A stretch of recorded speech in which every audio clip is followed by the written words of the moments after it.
নমস্কার, পম্পাস কিচেনে আপনাদের সকলকে জানাই অনেক অনেক স্বাগত। আজকে আমি বানাবো একদম সাদা মাটা কাতলা মাছের ঝোল। তো নিয়ে নিয়েছি ফ্রেশ একদম কাতলা মাছ, দিয়ে দিলাম লবণ আর হলুদ, দিয়ে মাছটাকে সুন্দর করে মাখিয়ে নেব।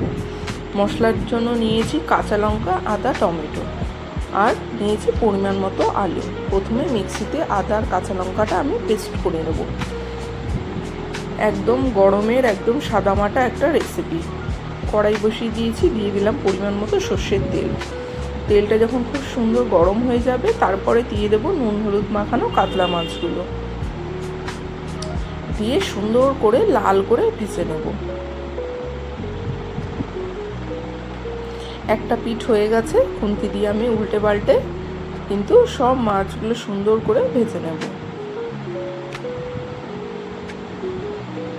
মাছটা ভাজা হয়ে গেছে, এবার আমি তুলে নিলাম। এবার এই তেলের মধ্যেই ফোড়নে দিয়ে দেবো অল্প করে কালো জিরে।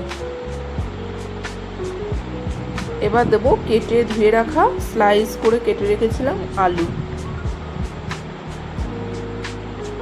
আলুটাকে একটু ভাজা ভাজা করে নেব।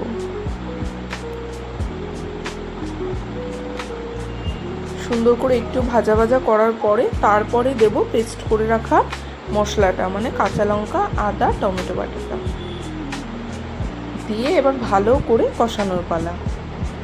সুন্দর করে আমি আলুর সাথে মশলাটা কষিয়ে নিলাম। যখন তেল ছাড়বে তখন দেব স্বাদ মতো লবণ, পরিমাণ মতো হলুদ গুঁড়ো, দিয়ে দেবো লঙ্কার গুঁড়ো,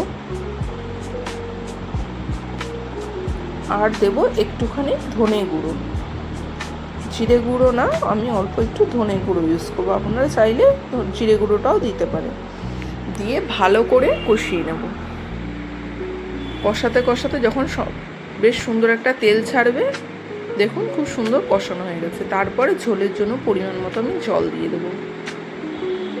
ব্যাস, তারপরে একটু মিক্স করে 5 মিনিটের জন্য ঢাকা দিয়ে দেবো, যতক্ষণ না আলুটা সিদ্ধ হয়ে যাচ্ছে। এবার আমি ঢাকা দিয়ে দিলাম। 5 মিনিট পরে ঢাকাটা খুলে যখন দেখবো আলুটা সুন্দর করে সেদ্ধ হয়ে গেছে, দেখুন আলুটা কিন্তু সেদ্ধ হয়ে গেছে, ভেজে রাখা মাছগুলো দিয়ে দিলেই একদম রেডি হয়ে যাবে সাদা মাটা আলু দিয়ে কাতলা মাছের গরমকালের একটা দারুণ স্বাদের ঝোল। রেসিপিটা কেমন লাগলো অবশ্যই আমাকে জানাবেন। ভালো লাগলে লাইক, কমেন্ট, শেয়ার করবেন। ভালো থাকবেন, সুস্থ থাকবেন, সাবধানে থাকবেন। আবার ফিরে আসবো নতুন নতুন ভিডিও নিয়ে, আর আমার চ্যানেলটিকে অবশ্যই ফলো করবেন।